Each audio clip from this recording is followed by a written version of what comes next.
Hi everyone, my name is Enrique and welcome to another review. This Halloween season, I wanted to talk about a movie that for a long time I had the urge to just review it and talk about it and praise it. This is a movie that came out in 2021. It's one of the few movies from the Ghostbusters franchise that I consider to be one of my favorites. And it all extends for a simple reason, which I'm going to get into later in the video. But for now, let's talk about the movie that came in 2021, Ghostbusters Afterlife. Now, before I talk about this movie, I wanted to go back with a little history of my own. Talk about my origins, learning about the Ghostbusters, how I was introduced to it, and what other, other opinions I have for the other movies and TV shows, and even the video game. Now, out of all the media that we saw from this little movie or this little franchise, I learned from the Ghostbusters because of the original series that came out in the 2000s, Extreme Ghostbusters. It was a sequel to the original cartoon show that came out in the 80s and 90s, if I'm not mistaken. It was in the 80s, yes. And it was basically 4 people hunting ghosts, having a sidekick called Slimer, and that's how I learned by it. I also remember a little snippets of watching the second incarnation of the Ghostbusters, which is considered by many one of the letdowns of a sequel, despite being quotable and having a lot of laugh-out moments and scary scenes. But still, a lot of people don't like that TV show. That sequel, and they compare it to the original one, which I actually did saw it. The original Ghostbusters, I remember watching it in my television when I was in the hospital. You see, I broke my arm and I was out in the hospital for days. So when my local TV news started to promoting this film, I decided to watch it. Is what we know now. 3 guys, Egon, Peter, and Ray, starting a business of hunting ghosts, or at the very least, trap the ghost in order to stop them from, causing chaos in New York. So we saw how they got their origin. We know about their secretary Janine, how they recruited Winston, their butting heads with Walter Peck. We learn about Zool and Gozer, the Stay-Puft Marshmallow. We all know about it. So my thoughts on the original movie was that it was actually entertaining. The music was great. The action sequences were by the time in 1984, or that's when it came out, if I'm not mistaken, it was pretty amazing. It was funny, it was clever. It was considered by many like a zeitgeist, a movie that it was not only adult but also entertaining for kids. Like, it let you get away with something. Nowadays it's completely different, but at the time it felt like the most badass version of the Ghostbusters, because it was allowed to be, realistic, with the only exception being, the 3 main characters, which was Peter, who was the egotistical one, Egon, the smart one, and Ray, almost like the fanboy one. They were considered like the mouth, the piece, the mouth, the head, and the body or something. It was like the heart, the mind, and the mouthpiece. It was very adult. It had a lot of adult moments. I do remember that. It was very realistic with the practical effects. It was overall a scary movie, but with a lot of comedy. But it wasn't being 100% scary. It had a lot of creepy monsters and a lot of creepy scenes, but it was overall like a funny scene, a funny movie, realizing of the discovery of ghosts and how to stop them. But it was entertaining, and it sparked a franchise that many people believe that didn't recapture the original one ever since. So, I should mention, the original movie was directed by Ivan Reitman. I'm gonna get into Ivan in a little bit, but first, let's talk about what happened afterwards. The sequel was considered by many like a botched sequel. It was hated by critics, it was despised by general audiences and fans. It was basically just a carbon copy of the Ghostbusters. But I don't know. I watched it and I didn't find anything that wrong. I mean, yeah, it was an autopilot repeating almost a couple of scenes. I feel like they should have started in the court case following the events of the original first Ghostbusters and then following that with the new villain. I don't know. That's just my opinion. But overall, it did have scary scenes, a lot of funny moments, and say what you want, it is extremely quotable. And let's be honest, the franchise was already becoming for kids when they did the cartoon show in the 80s. So by then, the franchise was changing. But yeah, because of this movie, we didn't get a sequel, or at the very least a third movie. There was rumors that there was going to be one, but then Bill Murray, who plays Peter, then rejected it. So we never got one. We did get the show that I was talking about, the Extreme Ghostbusters, which was a sequel to the original cartoon show. But we also get kind of a third movie with the video game version of the Ghostbusters. All the actors reprised their roles. It was entertaining, it was fun to watch, and it did pay off the story of Ivo Shandor, who was one of the guys who created or was the architect for the ghosts coming to New York and start haunting people. I don't know, that's just my opinion. So yeah, we got a lot of movies, and don't worry, I'm gonna get into the 2016 version, not just in this video but eventually in the future, but I will talk about it almost at the end of the video. But now let's talk about this one. For years we wanted to see the original band back together, but of course Harold Ramis, the actor who plays Igor Spengler, passed away, so we never got the chance, and we thought it was mute to do a third movie without the original cast member. But there's something that I should mention. This movie was directed by Ivan Reitman's son, Jason Reitman, and it got a whole new cast, some funny, some more known for their own backgrounds of movie acting, and it was promising the returns of the original cast, as well as the return to pretty much the original universe from the first movie. So yeah, I should warn you, if you're a fan of Ghostbusters 2, sorry to say, but it's not gonna follow that story anymore. It's been completely rejected by this movie, so it's a shame, but still, it's important to mention that. And also, if you haven't seen Ghostbusters Afterlife, I should warn you, there will be spoilers, so check it out if you don't want to be spoiled by the story. So with that being said, let's talk about this movie in particular and how it all started. The story begins when an older Egon Spengler attracts a force entity to its house, in which it kills him, which turns out to spark the story as his daughter, or at the very least his strange daughter Kylie, alongside her two kids, are going to Somerville, Oklahoma, in which they want to start again in a new town that is very small and outside the city. They discover eventually that ghosts also are in the town, and unfortunately they are coming to wreak havoc in the entire world.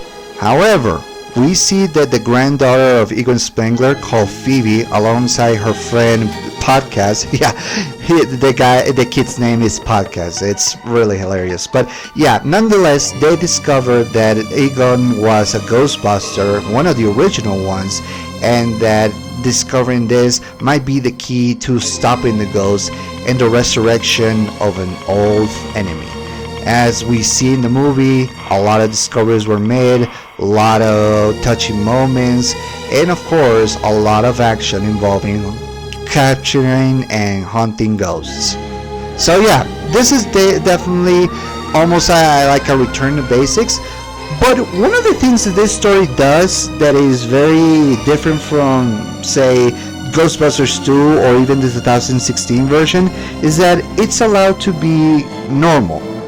What do I mean? That it's allowed to be almost like a family story. Because after all, this is all touching on not only legacy but also the remorse of being away from family, what happens when you become old or when you realize that your life is changing. We see that not only in Phoebe, who is amazing by the way, we also see that in Trevor, the older brother of Phoebe, who's trying to adapt to the new environment, which he's doing so well, and is also becoming like a very like the heart of this series, if that makes any sense. But yeah, it's not only entertaining for that part, but also seeing how other people react to it. We see how the legend of the Ghostbusters carry on despite not being in the business anymore. We see how the ghosts are hunting everything in the town and how they're trying to figure out a way to stop them. It's basically that, like a family story, but with ghosts. It still has some laughs, but it's allowed to be more of its own thing. It's almost a repetition, but not entirely.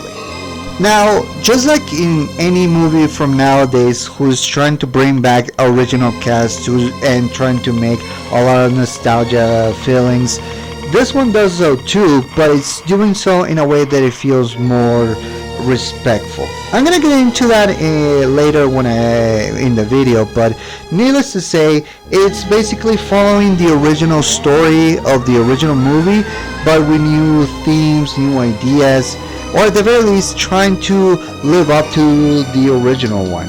Not in a way that is very adult or very sweary and smoky like we saw, but it's trying to bring some feelings of, oh yeah, we've been away, but still trying to do something at the very least new.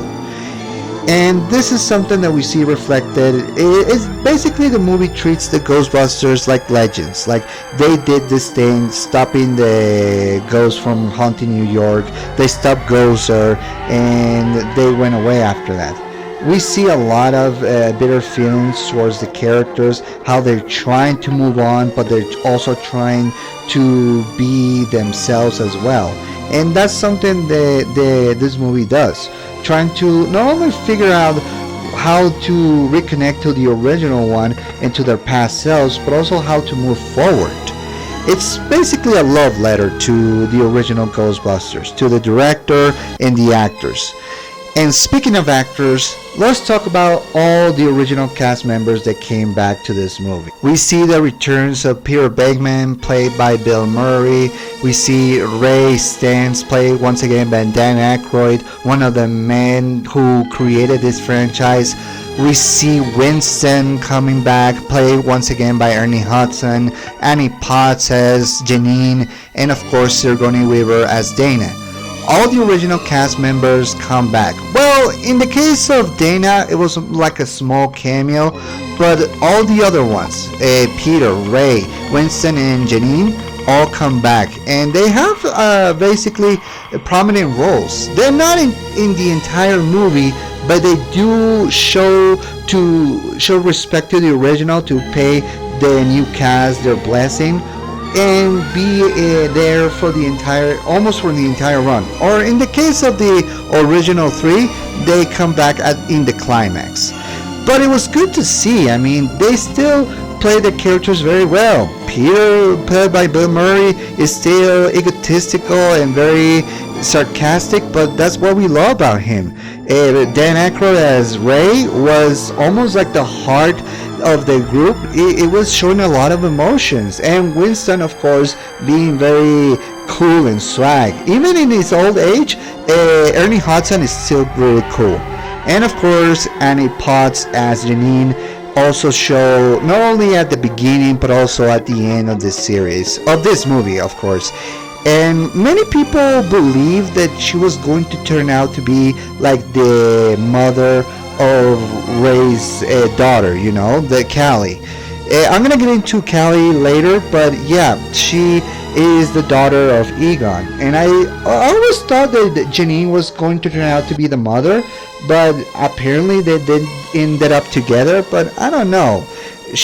Despite the fact that they didn't end up together, and that's something that a lot of fans talked about, how Janine had a huge crush on Egon and how she wanted to be with him, and apparently it didn't end up happening, but she still showed to have a lot of closeness with the family, so that's something. It's almost like what Nightcrawler says in X-Men 97. Blood is blood, but family is a choice. And that's what I enjoy about this, that despite all these years, Janine still cares about Egon in some form or fashion. Now that brings us to another enemy, which is both new, yet it's also old. I'm of course talking about Gozer. Now, we all know about Gozer, how this entity can take any form. It took the form of a woman for some reason, then of a stick of marshmallow, and now in this series she is returning as a woman as well. And that's always weird because I always thought Gozer could always transform whatever it wants to be. But yeah, it still keeps the original form, but I don't know, maybe Gozer has nostalgia for the 80s as well. I don't know, I'm just saying. But yeah, Gozer returns. Apparently the Ghostbusters didn't end up destroying Gozer, but sending it back to the ghost dimension. And now it's coming back in another place, which is Oklahoma.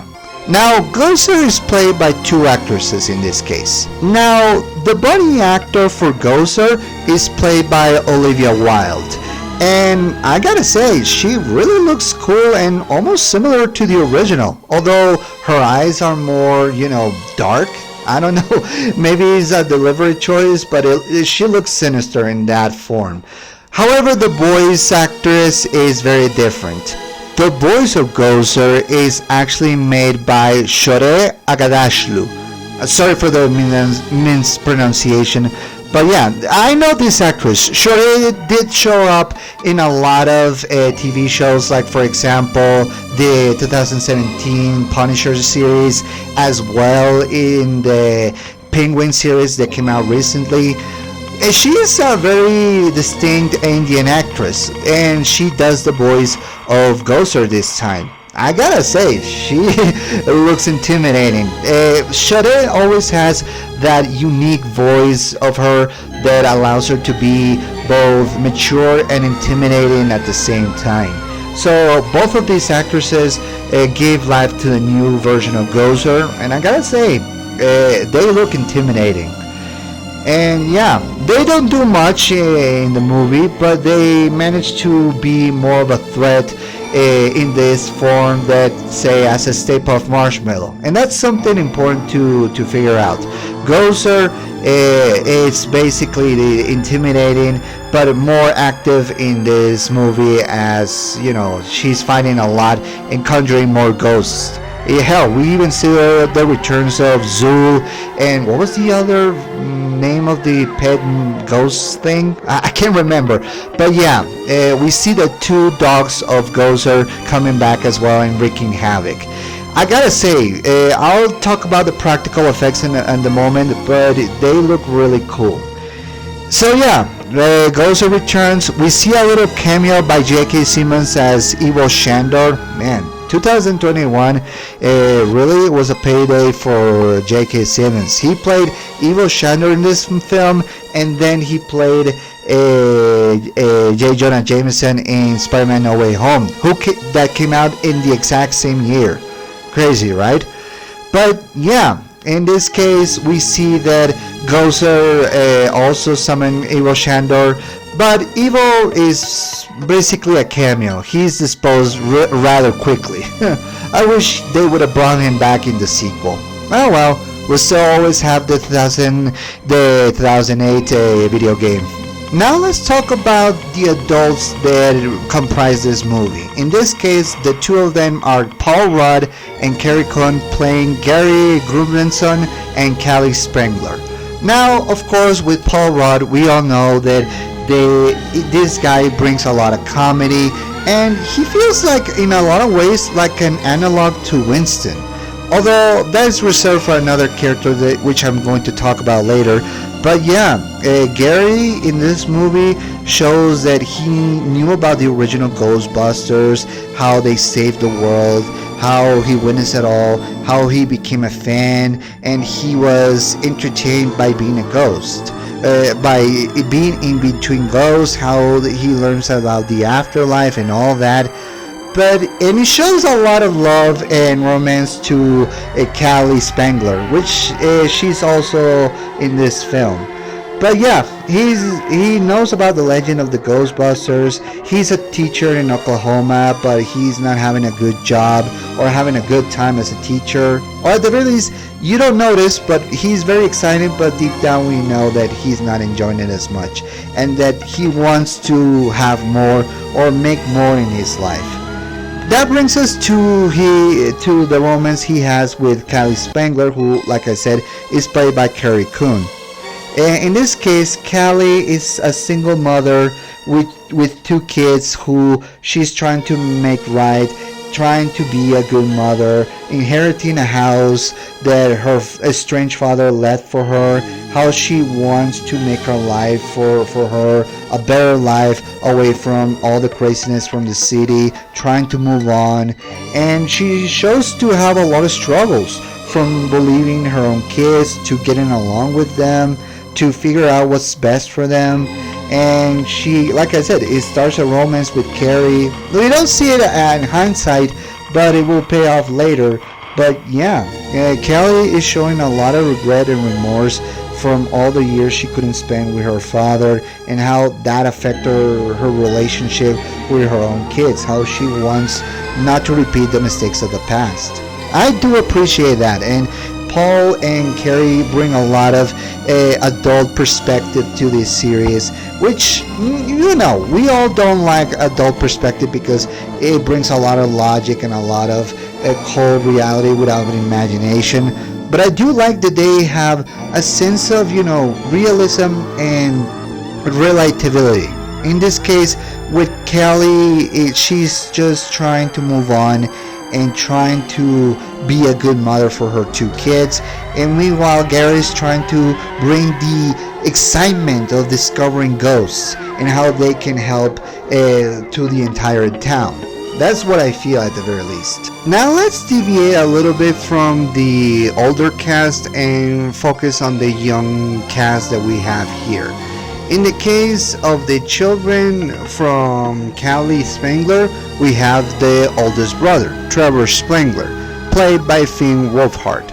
Now, full disclosure, I never saw him in Stranger Things. I'm sorry, it's a show that unfortunately I don't follow as closely as many people. I do know about him and his fame from this series. I mean, I know a lot about Stranger Things, how it became popular on Netflix, but I never watched a single episode based on that series. But I know that this actor became famous when he was part of it, or he's still part of it, sorry. And I know that he is a good actor.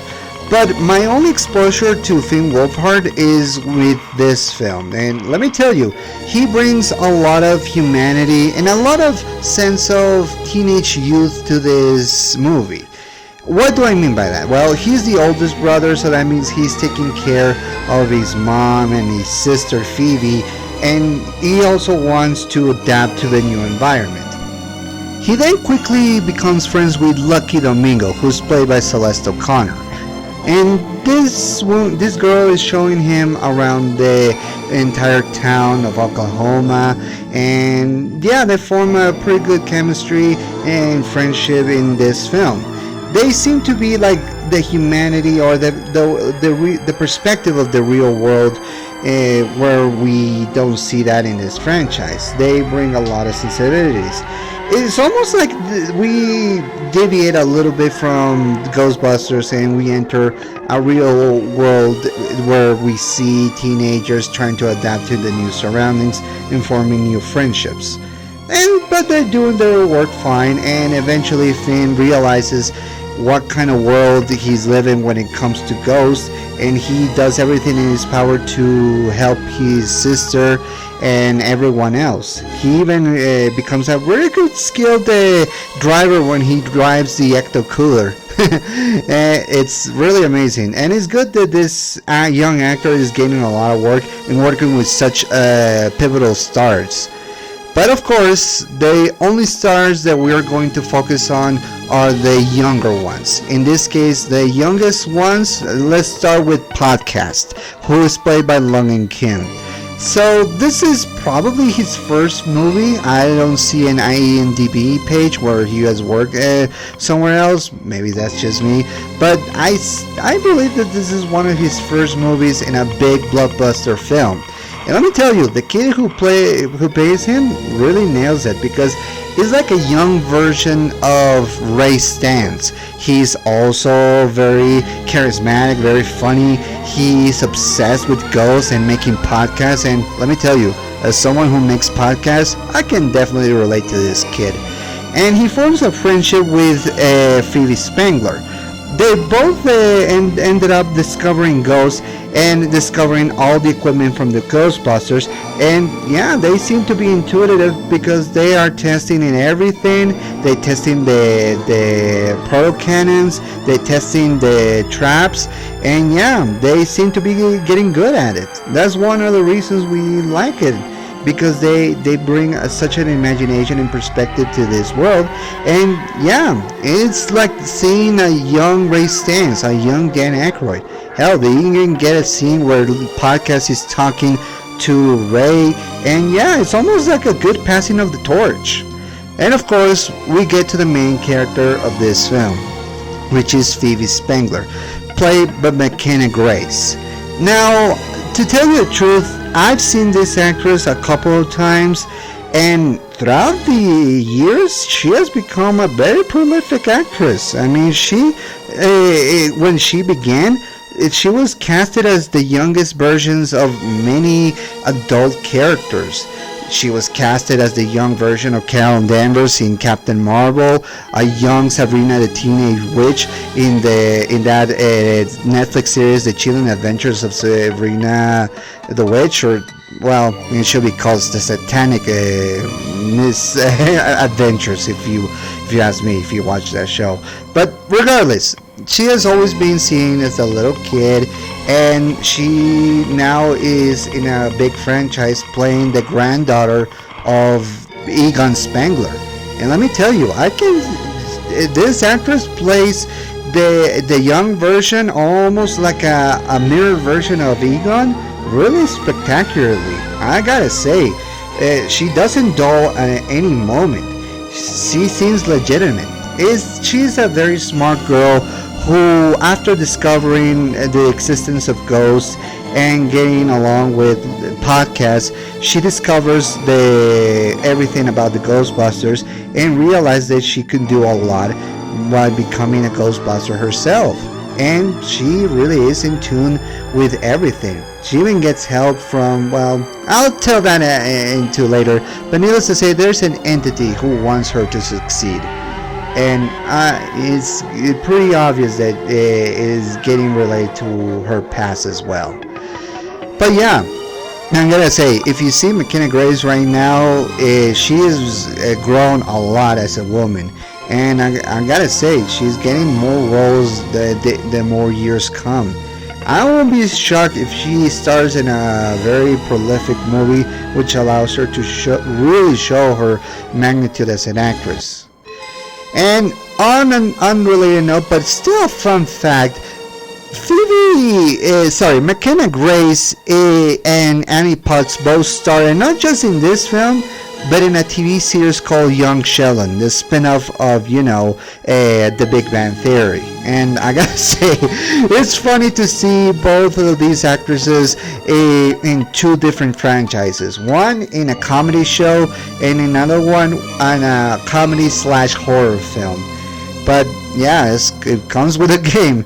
And wow, it's good to see that this actress is getting more and more recognition. and getting along with more big stars. But anyway, now let's talk about the production design and effects. It's pretty clear that Ghostbusters over the time has become really CGI in some areas, but I always appreciate a more practical effect every now and then. Now the budget for this film was $75 million, so there was not a lot to put, but I gotta say, they really make it work because we get a lot of practical effects. A lot of CGs, I'll say that. In the case of Muncher, who I heard that is voiced by Josh Gad, who is a ghost who is similar to, Slimer, but in this case he eats almost solid objects like metal and rocks or something like that. And yeah, he definitely is like an analog for Slimer, but he's pretty fun and really entertaining. We see a lot of production with the ghosts, the zombies, and of course the ghost dogs like Zool. In the case of him, the production in Zool looks amazing. He really looks like he's really there. So it's something that I really enjoy. They use practical effects and they only use CG for the most intensive action sequences. I also appreciate that they brought back the ecto cooler. It's good to see the old girl still has a lot of action, and I gotta say, it was good to see the Ghostbusters using their weapons and the proton packs.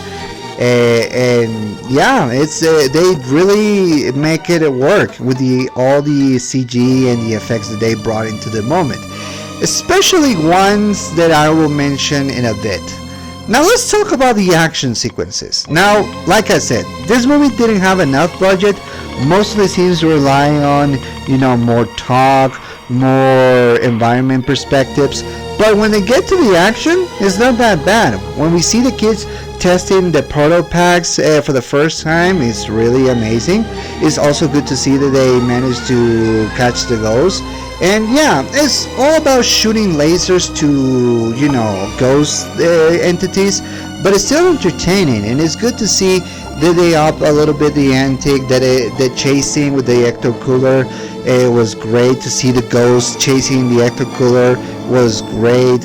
It was good. The climax was emotional and intense as we see, and a little bit funny as well. Yeah, and it was good to see that the climax involving not only the young characters but also the original ones. Like I said, all the three members of the Ghostbusters, Peter, Ray, and Winston, come back for this final showdown, and we see them hitting with the proton packs to Zool and Gozer. They managed to beat them in a real rip. And that brings me to a little moment that I really, really enjoy. And that is, of course, the return of Igor Spengler. Now, of course, the real actor, Hal Ramis, passed away during 2014, if I'm not mistaken.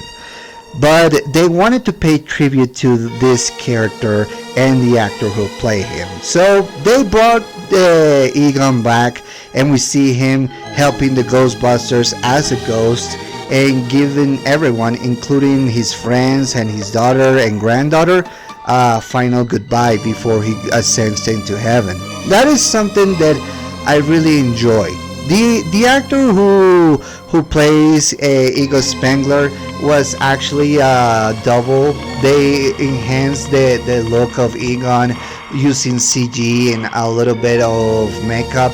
But yeah, it was good that they paid tribute to this actor and that they managed to use a little bit of his lookalikes.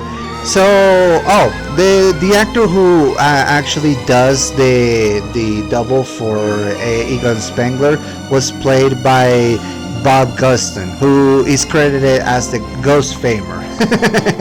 It's actually a really, really, really good joke. And on the other side, Ivan Reitman also portrayed a ghostly version of Egon in the movie, of course. Ivan Reitman really put his stance in the movie that his son created, and I gotta say, it's really touching. It's really touching that both the late Ivan Reitman and Bob Guston really giving that all to bring back Egon and bring back the character that Harold Ramis made famous all those years ago. It's something that I really appreciate, and it's something that I really enjoy.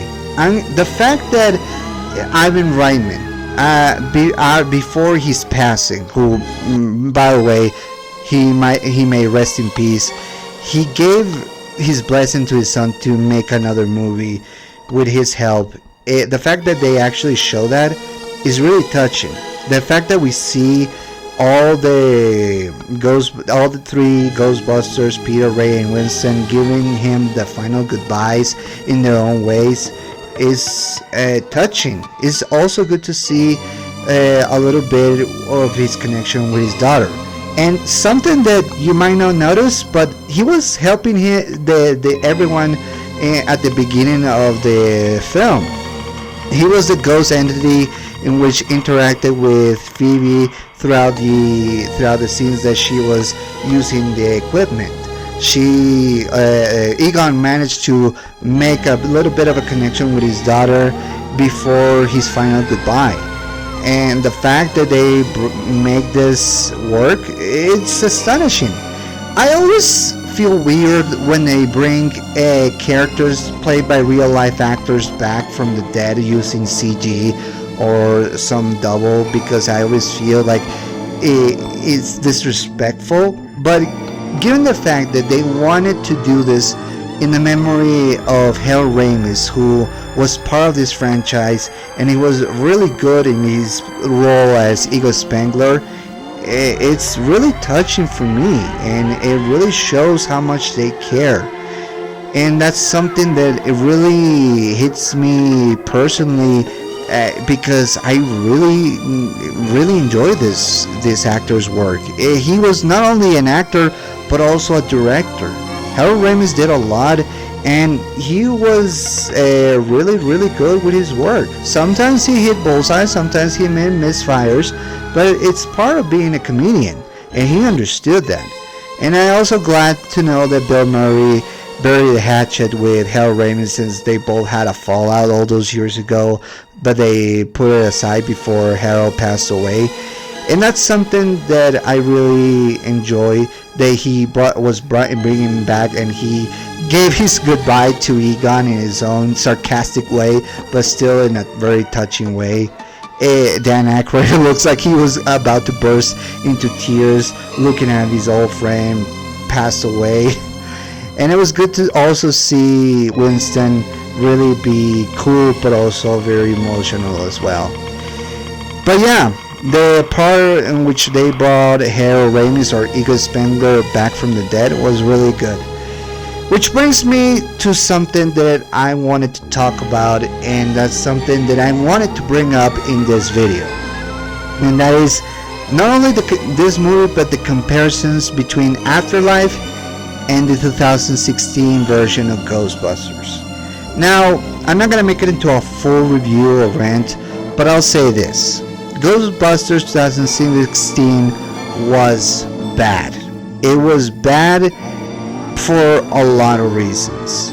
I know it's typical for critics to hate on a movie because it's not funny or it's not creepy or whatever. In the case of Ghostbusters, I've seen all the reviews.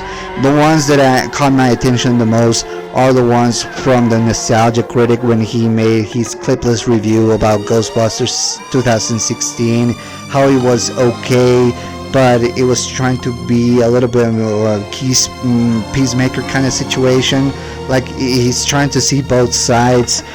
But I'll just show mine. In the case of 2016, it had a lot of problems, but the one that I really want to emphasize is this. While Ghostbusters Afterlife had its own issues, maybe in pacing and maybe in repetition, it has something that 2016 version didn't have. Love for the characters, love for the story, love for what Ivan Reitman and Dan Aykroyd created. And if you look at the 2016 version, it was just an unfunny SNL sketch. It wasn't funny, it wasn't creative. Okay, some of the ghosts were right, but it almost feel like compensation in my opinion. And one thing that I want to also bring up, Phoebe was pretty much a female Ghostbuster when they made this film, when they made Afterlife. And she managed to be a whole lot better as a female Ghostbusters than any of the actresses who played her. I mean, I had nothing against Kristen Wiig, Melissa McCarthy, Kim McNamara, and Leslie Jones. All of these women are great as comedians, but it was very clear that they didn't take this seriously, or they didn't have the same level of passion that they have for the original one. And that's something that I do see in Afterlife. And more important than that, unlike the 2016 version, they do understood how to use their cameos from the original cast members. If you see that in the 2016 version, it felt more like they were just punchlines of jokes that they were not funny. I mean, for God's sakes, they put Bill Murray, Dan Aykroyd, and Ernie Hudson in the movie, as well as Annie Potts, and none of them looked like they were enjoying it. Hell, even Sigourney Weaver, who is also in the movie, didn't have something fun to say. I mean, you have these original cast members, you make a movie based on that on that movie that they made all those years ago, and you don't even make it funny or entertaining. That's a big flaw. That's a big flaw. And honestly, one day I'll try to review it more further. Yeah, I realize that I might have ranted a little, but that's something that I just want to emphasize. While Afterlife felt like a love letter to Ghostbusters, the 2016 version felt more like a sick parody, one that wasn't funny or creative and caused more division than we expected. It's ridiculous. People and fans can be ridiculous sometimes and somehow turn everything so political or so, us versus them. And when I'm making this review, I'm not trying to say you should hate the 2016 version, but I'm just here to tell you that I don't like it because it didn't have the same love for the original as the Afterlife had. I'm sorry, that's just how I feel. Maybe you have your own thoughts, and hey, I respect those. We all see things differently. Everything is subjective, especially in comedy. But I'm just saying I don't enjoy this film as much as people want me to be. But I do enjoy Afterlife. And in my opinion, while it is not the best Ghostbusters film that everybody has ever seen, I still have found it one of my favorites because it not only delved into the original but also tried to be a passing of the torch to the characters, be entertaining, be emotional at times, and be a love letter to the people who created it. So yeah, I highly recommend it. If you can find it in either Netflix or any other streaming service, please do so, because you're really gonna enjoy this film a lot, and I hope you can see the same things that I did all those years ago. But yeah, I finally managed to review this film, and one day I'll have to talk about the 2016 version and as well as Frozen Ground, but until then, I'm gonna have to wait for the next Halloween. But for now, I hope you guys enjoy my review. What are your thoughts on Ghostbusters Afterlife? I want to know. Leave me your comments in the comments section. Don't forget to subscribe. Don't forget to click the notification so you get more attention about my videos. And hey, let's talk about other Ghostbusters films. Which ones are your favorites? Which ones are your least favorites? Were you introduced to Ghostbusters in any other forms of media? Let me know. I want to hear you. So yeah, next time it will be Halloween, and I have something that I wanted to talk about. A movie that came out in the year that I was born, and it's a horror one. So until then, I'm Enrique, and I'll see you next time. Peace.